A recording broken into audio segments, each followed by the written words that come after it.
Two men journey to the bars and restaurants of Scandinavia to find amazing beers, always with the same question. Hey, what's on tap? It's time to find out. All right, man. Are you ready? Yes. Oh, I set you up for the perfect line, and you just blew it. I was born ready, bitch. There you go. Well, I just said that line, so I couldn't say Well, I it know. twice. That's why I was setting it up for you to say again. To say it on recording. Yeah. So now it's... You ruined it, man. I know. Well, I figured as much, and then I didn't want to do it because you put way too much pressure on it. Whatever. The audience didn't know that. Only you knew that. I know. Oh, my gosh. But if I know it, that's all that matters. That's true. Okay. So we're back. Back again. Back here. Tell a friend. Exactly. So I didn't know the line. So. Guess That's where I want Shady's back. Oh, Tell a that, friend. yeah. All right. That's where it is. Surprised you're not up on your Slim Shady. I should know it, yeah. I know. I know. You are the number one Slim Shady fan of Sweden.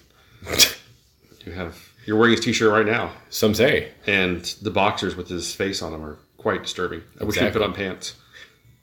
You know me. I don't like pants. Unfortunately, I do. Rather too well. All right. So this week, by the way, I am Stefan. We probably haven't introduced ourselves in quite some time. Quite some time, yeah. And I'm Sweden's number one Slim Shady fan. Mathias. And we decided to go straight up all Americana this episode. Americana. Because my brother, he was kind enough to send me a big box full of beers. And you may remember seeing those beers on our Instagram feed where I posted everything that he sent us. And I picked two beers that I thought would be really good for us to try on the show. And Mathias was very excited about one. It's kind of a lifelong dream of his to try one of these. He's been going on and on about it for quite some time. And then he's really eyeballing a bottle really hard. What's wrong with the... Bunch of gunk in the bottle. Well, yeah, man, it was bottle fermented. Yeah. So, yeah, there's probably some gunk in the bottom. Yeah. Well, it's not in the bottom. It's on the neck of the bottle in there. Well, it's probably because I shook it around a lot whenever I was transporting it here. So, you're probably going to get some sediment in there and whatever. Yeah. You'll drink it and you'll be happy. That's what she said. Yep. Today we've got two beers. One from Elk Valley out of Oklahoma City. And the other is from... Stone. Right, which is the W00t Stout. I know. You've been really super excited about trying this for some time now. Yes. So I was just glad that my brother was able to send a bottle of it to us. So Me too. You can get your greedy little hands on it. Thank you, Stefan's brother. Yes. Thank you, Todd. Todd. Very, very kind to us. So... Very kind of us. My brother and me to present you with such a Fine specimen. wonderful selection of beers to partake of. I appreciate you and your brother. I know you do. So Elk Valley is, like I said, out of Oklahoma City. Oklahoma, you don't normally think of as a hothouse for brewers, for craft brewing, until you realize that, Prairie's from there, and American Solera from there. And, Yeah. I think there's probably a couple more that I can't think of right now. Well, they're the two that come to mind most when I think of Oklahoma, which are two really amazing breweries. Yeah. This is our first from Elk Valley. They are very... I've never heard of that brewery before. I haven't either, and they're very, very local, so the odds of you getting your hands on something from them are probably very remote unless you live in the Oklahoma, Nebraska, maybe northern Texas, Arkansas, Missouri area. I don't know what their distribution is, but I would assume it's probably not far beyond that area. I reached out to the fine people at Elk Valley, and I said, hey guys, what can you tell us about the Blackberry Bruin Brown Ale? And they were kind enough to reply with the fact that it was only released in 1,200 bottles. It is a blend between an American Brown Ale and a Flemish oude Bruin, which is, as you know, one of my favorite beer styles. So I was very excited about this. It was aged on natural bourbon barrels with 100% wild yeast for, I believe, a year. And then it was added a lot of blackberries and re-fermented. So altogether, it spent 14 months in barrels. And then it was bottled for 2 months, bottle conditioned for 2 months. And then it was released in January of 2017. So that there is the most we've probably ever history on one beer that we've ever presented on the show. But I'm very excited about that. I like that backstory there. It's It'll be interesting. yeah. There should be a lot of words in there that you like, such as wild yeast and bottle conditioned and There's a lot of good words. re-fermented and things like that. I know all those are keywords for you, things that you like. Look at all those words that I like. All those words that you like. All right, if you can quit sexting for just 2 seconds and focus on the show, that'd be amazing. Oh. Quit sending penis pictures to people on Grindr and just focus for 1 second. But it's one of my things. I know. I just wish I didn't have to be part of it. You love it. I know. I complain too much. All right, man. Just the nose on this thing is straight up oude Bruin. I'm getting that sour. Yeah, just the appearance of it is quite horrendous. It is not a beautiful beer. And that could be the heavy agitation of me carrying it around. Yeah, most likely. Shaking the shit out of this beer in the process. But, I mean, I do get a blackberry-ish color off of it. Oh, yeah, definitely. Yeah. It's just like a brown and purple muddled mess in the glass. Yeah. And, again, I don't want to fault the beer for that because, again, it could just have been me shaking the shit out of it. Yeah. It's definitely you shaking it. Because, I mean, like I said, it was bottle conditioned, so, I mean, it's got to have... Yeah, there's a bunch of sediment in there, which evidently shows on the bottle as well. Yeah, there's a bit of sediment on the side. So, it's traveled around the world at this point, so it's not surprising True. that there's been some redistribution of... It's all shook up. Sediment, yeah. All right, so how are you feeling about the smell? But it smells like a Flemish Bruin, so... Yeah. Which is not a style you would expect to get out of, say, Oklahoma.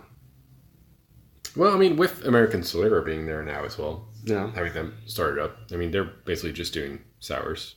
True. So, I'm guessing we're going to see more of that stuff coming out of Oklahoma, I guess, maybe? Yeah, possibly. Yeah, I don't know much about the Oklahoma beer scene. It's it seems like it's picking up overall in the U.S. You're getting a lot more sours and a lot more styles and variations on the... Well, it's a very popular style in the U.S., so... Yeah. All right. Cheers, man. It smells good. Yeah.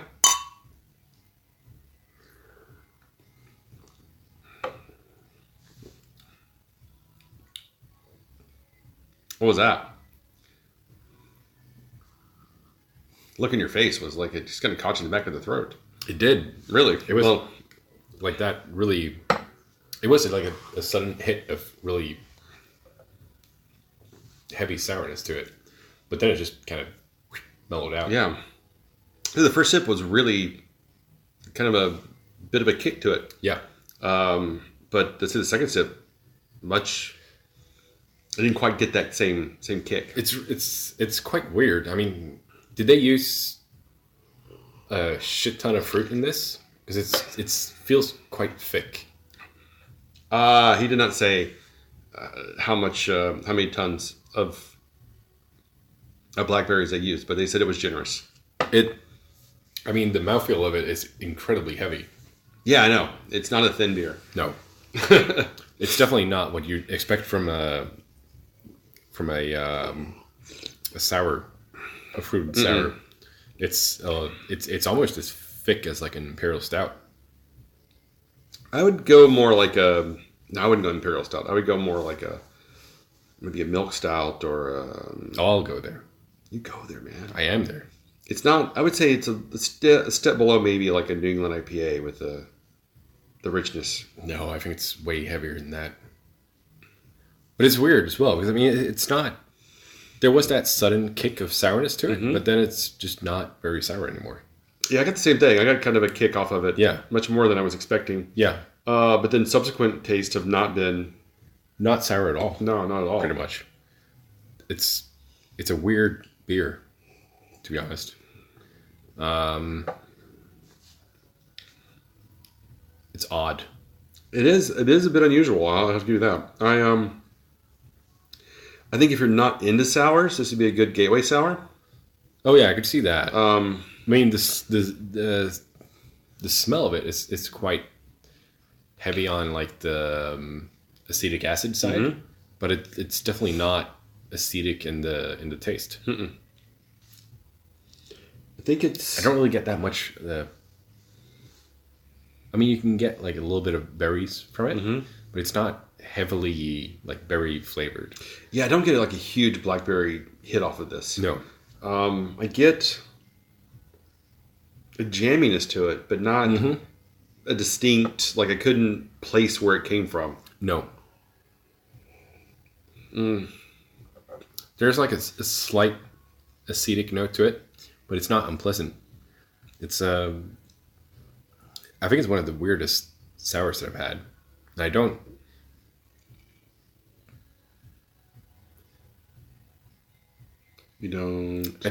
hate it. Yeah. But I'm not sure that I love it either. It's like somewhere in between. It's like it's an okay sour. Yeah, I kind of feel like I'm right there with you on that. Yeah. I like it, but it's weird. Yeah. But there's just something about it, like I want something more from it, but I don't know what that would be. Like I don't know where I would want it to... I mean, with the description that you told as well, I would have expected a bit more complexity of it, I think. Yeah.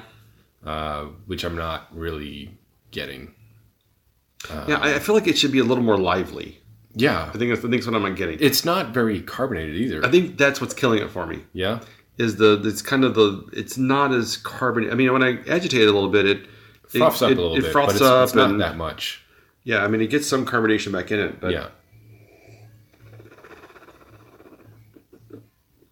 And even when I agitate it in my mouth, I get more of the blackberryness, but it still doesn't, like, I don't get a lot of carbonation in the mouth off of it still. No. I definitely get more of the blackberries when I swish it around in my mouth, though. Yeah. Yeah.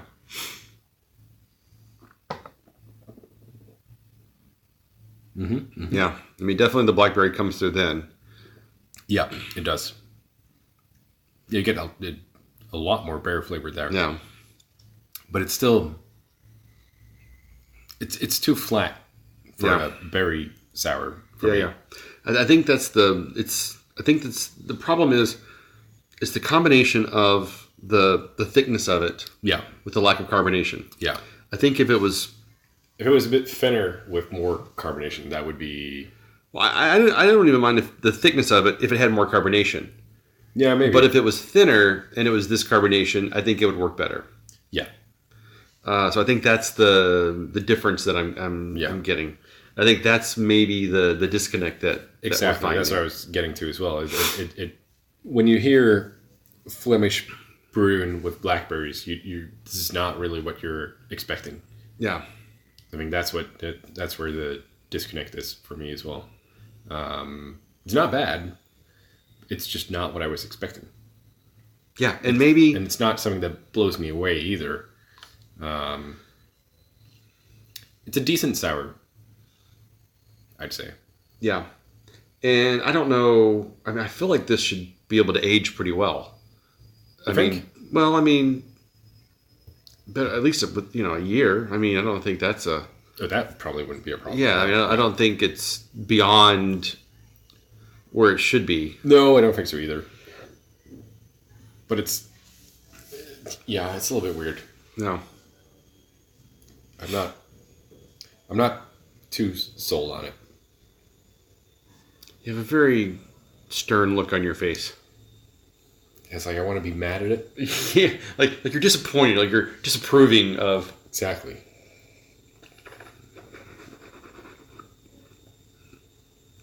Like I said, I take it and then I kind of swish it around my mouth. Then I get more from it. Yeah. But it's still just not getting me all the way there. No. It's getting me pretty far down the road, but then it's not quite taking me home.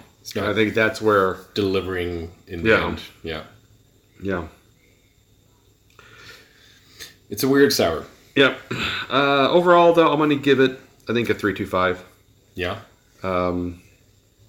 It's good, but I think it's just not quite hitting all the places that I need it to hit. I am probably going to give it a 2.75. All right, fair enough. I think I like it a little bit more than you, obviously. Yep, obviously. Yeah. About 0.5 more. Yeah, for me. if you wanted to put a number on it. Yep. Those D number. Yep. That it would be. Oh, and this comes in at 7.4%. I mean, that's also one of the things. Like, why does that need to be 7.4%? It really like it should have been somewhere around like a 4.5. 4.5. I think it was even 5.3 or something like that. Yeah. Yeah. It was fun to try, but it's not really for me. Okay, fair enough. Okay, so next up is this collaboration beer between Drew Curtis, who is something to do with Fark.com. And if you don't know what Fark.com is, F-A-R-K, not F-A-R-T, in case you didn't quite understand what I was saying. It is a science fiction website. Will Wheaton, who is, of course, Star Trek The Next Generation and Big Bang Theory alum actor. And, of course, Greg, I'm not sure if it's Koch or Koch. Koch. K-O-C-H, depending on how it's pronounced and what part of the country you're from. I believe the Koch brothers spell their name K-O-C-H as well. So, true. And then the label art is done by Walt Simonson, who, if you're a big comic book nerd, you would know as like one of the greats of comic book artistry. And actually, if you saw the last Thor Ragnarok movie, some of his artwork was used. Ooh, I haven't seen that movie yet. Oh, you haven't seen it? Oh, No. it's really good. I need Some of to his see artwork was seen in some of the backgrounds of the show. But he did the he did the label. It was Alien expired, and he's worked Alien on expired. Alien inspired. Inspired. Did I say expired? So Yeah. inspired. Sorry. And this is a imperial stout brewed with pecans, wheat, and rye, and 1/4 aged in bourbon barrels. Comes in at 13%, and there's a rather lengthy 3-paragraph description on the back, which I tried to read before the show, and it's very fine print. It's very small. I will not text. I will not try to go through that again. Well, you did okay. Yeah, last time. I summarized what you need to know. Yeah. So, it's this Stone Farking Wheaton Woot Stout. So what about this beer in particular you've been... Oh, it comes in at 13% ABV. Oh, that's what I want about it. So what about this beer made you so excited? To be honest, I don't know anymore. It's just been one of those things Just that... one of those things you just had to one of try. those Kind of things like I me and wanna the try. Belching Beaver Peanut Butter Stout. And Exactly. that was a huge disappointment, by the way. I really hope this is not good. I don't think so. It's quite cold. It's a little bit cold. I think so. I mean, we've had it out for quite a while. Yeah. So it's kind of come up quite a bit in temperature. A little bit. I mean, you definitely get a strong bourbon barrel smell to it. I have to be honest. Recently, the pecan-based beers that I've tried have been a real disappointment. So I'm hoping this one changes that Perception. Yeah, because I mean, even Prairie's the pecan was a huge disappointment. Not very good. Yeah, Yeah. I was not a huge fan of that. Nope. Well, neither of us were. So hopefully this is going to be better. All right. Cheers.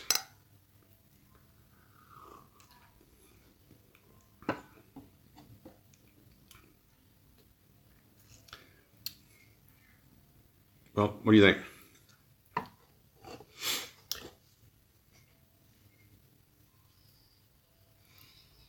I like it.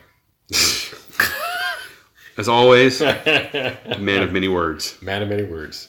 All right, so what do you like about it? I think it's the pecan flavor doesn't overpower it. From what I've kind of learned from, well, you did the pecan pie as well, and it feels like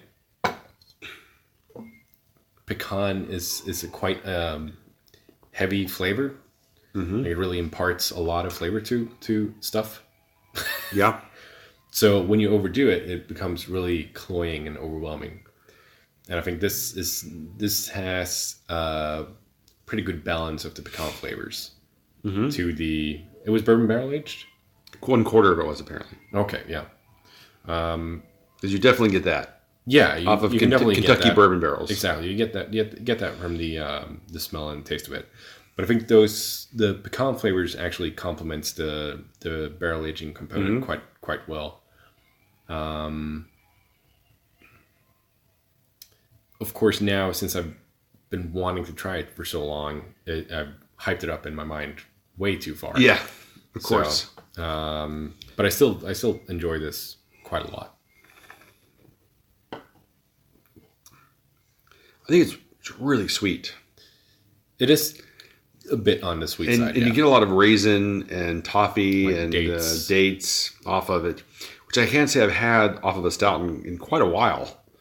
Yeah. I can't remember the last time I've had kind of a stout with those that character profile. Yeah. Because usually everything is really stilted in one direction or very like heavy adjuncts with coffee or chocolate or vanilla or whatever other adjuncts people want to put in there. Yeah, and this is almost kind of mapley. Yeah, it's a bit on the mapley side. Yeah, which is kind of weird because I keep reading to the CBS kind of flavor profile. I kept checking the label. Like, is there maple in this? But it does not say that there's any maple. Because it feels like there's something else in here they didn't put on the label. I'm not getting the sweetness off of pecans, wheat and rye, and bourbon. I mean, it's it's much sweeter than that. So I feel like there's another component in here that they're not talking about. Yeah, it doesn't really strike me as like lactose or anything either. Yeah, to add sweetness to it. And usually, usually for me, when you add nuts to a beer, it gives it a very dry finish. Yeah. Yeah, I'm not getting a super dry. Oh, it's not a dry beer at all. It's a tough one to pinpoint. But I get what you're saying. There's one flavor component that I can't really like put my finger on. It kind of reminds me of like a barley wine. A little bit, but I think that's more like the raisin and dates kind of flavors. And the sweetness, I think, off of it. Yeah. It is a bit on the caramelly side. Mm-hmm.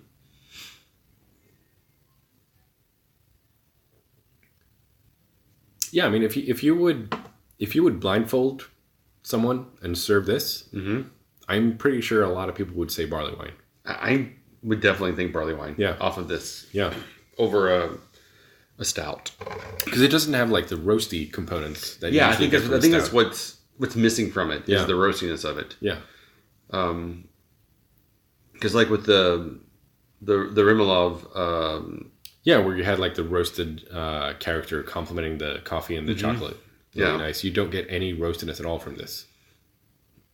No, and I think that's what I want from this. I think it's missing that character to it. Mm-hmm. I still like it. No, I don't dislike it, but I don't know. It's just that one more component that you're missing. Yeah, to really round it out and complete it. Otherwise, it's got a bit of a booziness to it. I mean, the 13% is very prevalent in this. Oh yeah. It's got a very sweet upfront. It's very much a American Imperial Stout. Yeah, it's not like a rich beer. No. Like it's kind of thin in the body, and the finish is. Funny thing is that I perceived this as thinner than the brew. Oh yeah, by far. Yeah. But like maybe half. Yeah. I think that's what bothers me with the Bruin as well. It's way too thick for a sour for me. Yeah. They must have put a ton of blackberries in that. Yeah, there's got to be a whole fucking fuckload. Yep, that's how they measure. They went from shitload to fuckload. Exactly. And they said, how many fuckloads is that? They said 1. They're like, better make it 2. Oddly enough, if you drink this and then drink the W00t Stout and then try the oude Bruin again, they complement each other pretty well. Nah. Because you get kind of the blackberryness of it that I think complements the dates and the raisins of the W00t Stout. Yeah, I could see that. I know, because I just said it.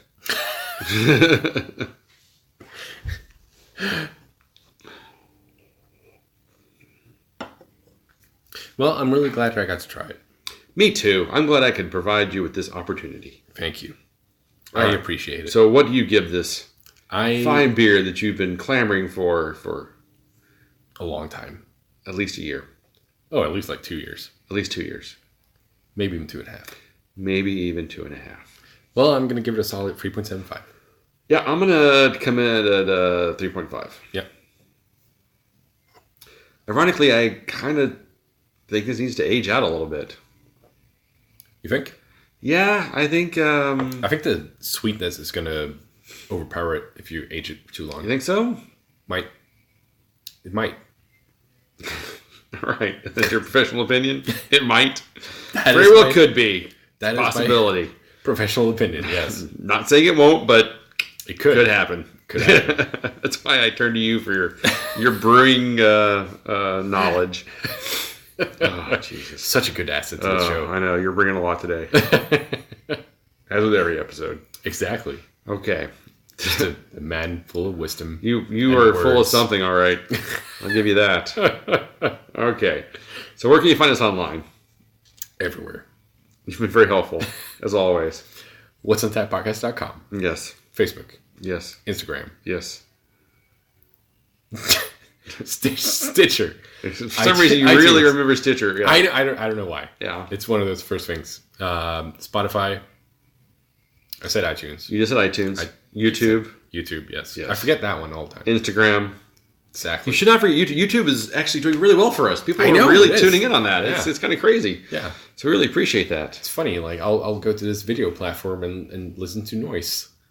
Listen to beautiful, intelligent conversation about amazing beers. That's a bit rich. Shut up.